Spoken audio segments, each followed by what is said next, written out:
രമേശ് മാണിക്കോത്ത് കേരളത്തിൽ നടത്തിയ മുന്നേറ്റം ആ ഒരു ചരിത്ര നേട്ടം അഭിനന്ദിക്കാതെ തരമില്ല. സ്വാഭാവികമായിട്ടും തിരുവനന്തപുരത്ത് അടക്കം നടത്തിയ ആ വളരെ ടൈറ്റ് ആയിട്ടുള്ള ഫൈറ്റിനെല്ലാം അഭിനന്ദനങ്ങളുണ്ട്. അതൊരു തിളക്കമുള്ളത് തന്നെയാണ്. പക്ഷേ അതേ സമയത്ത് ഹിന്ദി ഹൃദയഭൂമിയിൽ എന്ത് സംഭവിക്കുന്നു?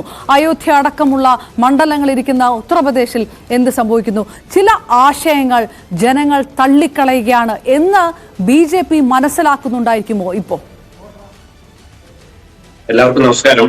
ഇത് ലോക NRIകൾ വീക്ഷിക്കുന്ന ഒരു പരിപാടി ആയതുകൊണ്ട് ആദ്യമായിട്ട് എനിക്ക് പറയാനുള്ളത്, ഭാരതീയ ജനതാ പാർട്ടിക്ക് അല്ലെ NDAക്ക് വോട്ട് ചെയ്ത എല്ലാ മലയാളികൾക്കും ഞങ്ങളുടെ നന്ദി അറിയിക്കുകയാണ്. രണ്ടാമത് പോയിന്റിലേക്ക് വരുന്നത്, ഹിന്ദി ഹൃദയഭൂമിയിൽ BJPക്ക് വൻ നഷ്ടമുണ്ടായിരിക്കുന്നു എന്നുള്ള രീതിയിലാണ് അജി കുര്യാക്കോസ് പറഞ്ഞത്. അപ്പോൾ ഹിന്ദി ഹൃദയഭൂമിയിൽ എവിടെയാണ് നഷ്ടങ്ങൾ ഉണ്ടായിട്ടുള്ളത്? നമുക്ക് ഓരോ അത്രയും സമയം നമുക്കില്ല. 14ഓളം സംസ്ഥാനങ്ങൾ, ഇന്ത്യയിലെ 14ഓളം സംസ്ഥാനങ്ങൾ തൂത്തുവാരിയത് BJPയാണ് ഈ ഇലക്ഷനിൽ. പക്ഷേ BJPക്ക് നഷ്ടങ്ങൾ ഉണ്ടായിട്ടുണ്ട്. UPയിൽ ഞങ്ങൾ പ്രതീക്ഷിച്ച 70ഓളം സീറ്റുകൾ ഞങ്ങൾ പ്രതീക്ഷിച്ചു, അവിടെ ഞങ്ങൾക്ക് നഷ്ടമുണ്ടായിട്ടുണ്ട്. അതുപോലെ തന്നെ മഹാരാഷ്ട്രയിൽ നഷ്ടങ്ങൾ ഉണ്ടായിട്ടുണ്ട്.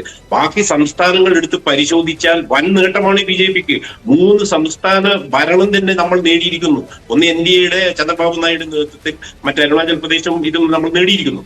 അപ്പോൾ എവിടെയും ഭാരതീയ ജനതാ പാർട്ടിയെ സംബന്ധിച്ച് വലിയൊരു നഷ്ടമൊന്നും ഉണ്ടായിട്ടില്ല. പക്ഷെ ഈ 2-3 സംസ്ഥാനങ്ങളിൽ ചെറിയ വോട്ട് ഷെയർ, നമുക്ക് സീറ്റുകൾ കുറഞ്ഞിട്ടുണ്ട്. വോട്ട് കുറഞ്ഞിട്ട് അവിടെ സീറ്റുകൾ കുറഞ്ഞിട്ടുണ്ട്. അവിടെ സീറ്റ് നഷ്ടപ്പെടാനുള്ള കാരണം അവിടെയുള്ള അഖിലേഷ് യാദവിന്റെ സമാജ്വാദി പാർട്ടി, RJD ഇതുപോലുള്ള ഈ കൂട്ടുമുന്നണി ഉണ്ടാക്കിയത് കൊണ്ടാണ് നമുക്ക് അവിടെ വോട്ട് കുറഞ്ഞത്. അല്ലാതെ ഭാരതീയ ജനതാ പാർട്ടിയുടെ നയങ്ങളെയോ ഭരണത്തിന് എതിരായിട്ടുള്ള ഒരു വികാരമോ മോദിക്കെതിരായിട്ടുള്ള ഒരു വികാരമോ ഇന്ത്യയിൽ എവിടെ ഉണ്ടായിട്ടില്ല.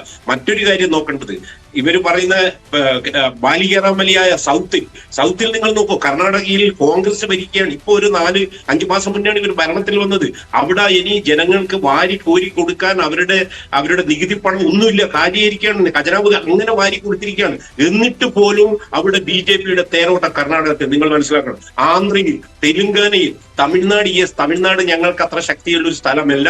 എങ്കിൽ കൂടി വലിയൊരു ഫൈറ്റ് ഉണ്ടാക്കാൻ കോയമ്പത്തൂരിൽ ശ്രീ അണ്ണാമലയ്ക്ക് കഴിയും. പിന്നെ കേരളത്തിന്റെ കാര്യത്തിൽ നമുക്കറിയാം, കഴിഞ്ഞ എല്ലാ ചർച്ചകളിലും ശ്രീ അജി കുര്യാക്കോസിന്റെ പാർട്ടിയാവട്ടെ, ഇടതുമുന്നണിയുടെ പാർട്ടിയാവട്ടെ, അവർ വന്നിട്ട് എന്താ പറയുന്നത്? ഇത് പ്രബുദ്ധ കേരളമാണ്, ഇവിടെ ഒന്നും വേവില്ല, ഞങ്ങൾ വേവിച്ചെടുത്തിരിക്കുന്നു. അത് മാത്രമല്ല, സുരേഷ് ഗോപിയുടെ ഒരു വിജയം മാത്രമല്ല, കേരളത്തിൽ അങ്ങോളം ഇങ്ങോളം ഓരോ മണ്ഡലങ്ങളും എടുത്താലും 50,000 60,000 വോട്ട് വിഹിതം വർദ്ധിപ്പിച്ചിരിക്കുന്നു. എന്റെ മണ്ഡലം കണ്ണൂർ മണ്ഡലമാണ്. ഞാൻ അവിടെ 32 ദിവസം വർക്ക് ചെയ്ത ശ്രീ രഘുനാഥ് BJPയുടെ സ്ഥാനാർത്ഥി, 1,20,000 വോട്ട് അദ്ദേഹം, 5% വോട്ടാണ് അദ്ദേഹം കൂടുതൽ വെച്ച്. അതുപോലെ ആലപ്പുഴ 10% വോട്ട്, ആറ്റിങ്ങൽ, ഇങ്ങനെ നിരവധിയായ, പാലക്കാട്, ഇങ്ങനെ നിരവധിയായ മണ്ഡലങ്ങളിൽ BJP അതിന്റെ സാന്നിധ്യം അറിയിച്ചു.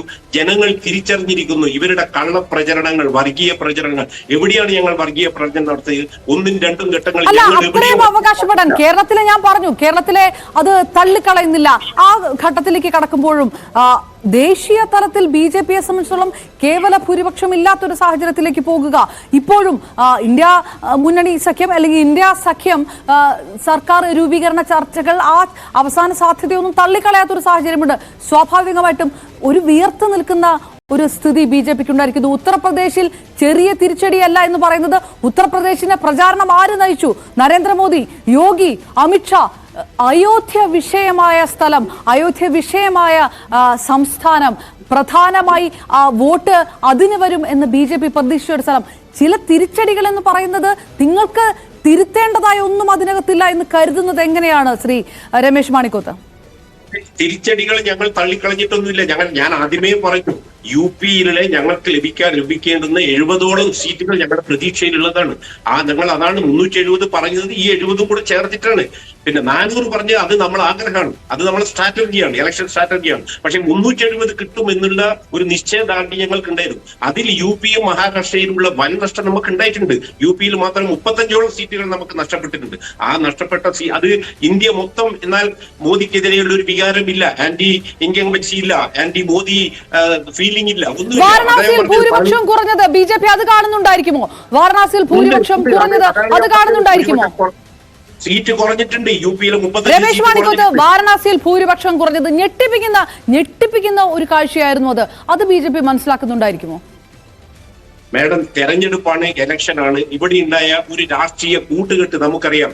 ഈ തെരഞ്ഞെടുപ്പിന് ശേഷം വരാൻ പോകുന്ന കാലഘട്ടങ്ങളിൽ ഏറ്റവും അധികം നഷ്ടം സംഭവിക്കാൻ പോകുന്നത് കോൺഗ്രസിനാണ്. കോൺഗ്രസ് അത് മനസ്സിലാക്കിയില്ല. കോൺഗ്രസ് ഇപ്പൊ തൽക്കാലം മോദിയെ മാറ്റി നിർത്തുക എന്നുള്ളതിന് വേണ്ടിയിട്ട് ഇവിടെയുള്ള ഈ കാട്ടുകള്ളന്മാരെ, RJD പോലുള്ള കള്ളന്മാരെ കൂട്ടിയിട്ട് ഈ കോൺഗ്രസിനെ പല സംസ്ഥാനങ്ങളിൽ നിലംപരിച്ചിലാക്കിയ പാർട്ടികളെയാണ് ഇപ്പൊ കൊണ്ടു നടക്കുന്നത്. അത് അവർക്ക് തന്നെ ബൂമറാങ്ങായി തിരിച്ചടിക്കും. പിന്നെ മറ്റൊന്ന് പറയാനുള്ളത്, ഇവരുടെ 4ാം ഘട്ട തെരഞ്ഞെടുപ്പ് മുതൽ ഇവരുടെ നേതാവായിരുന്നു കേജ്രിവാൾ. കേജ്രിവാളിന്റെ തറവാട് എന്ന് പറയുന്നത് ഡൽഹിയാണ്. ആ ഡൽഹിയിൽ എന്താ ഉണ്ടായത്?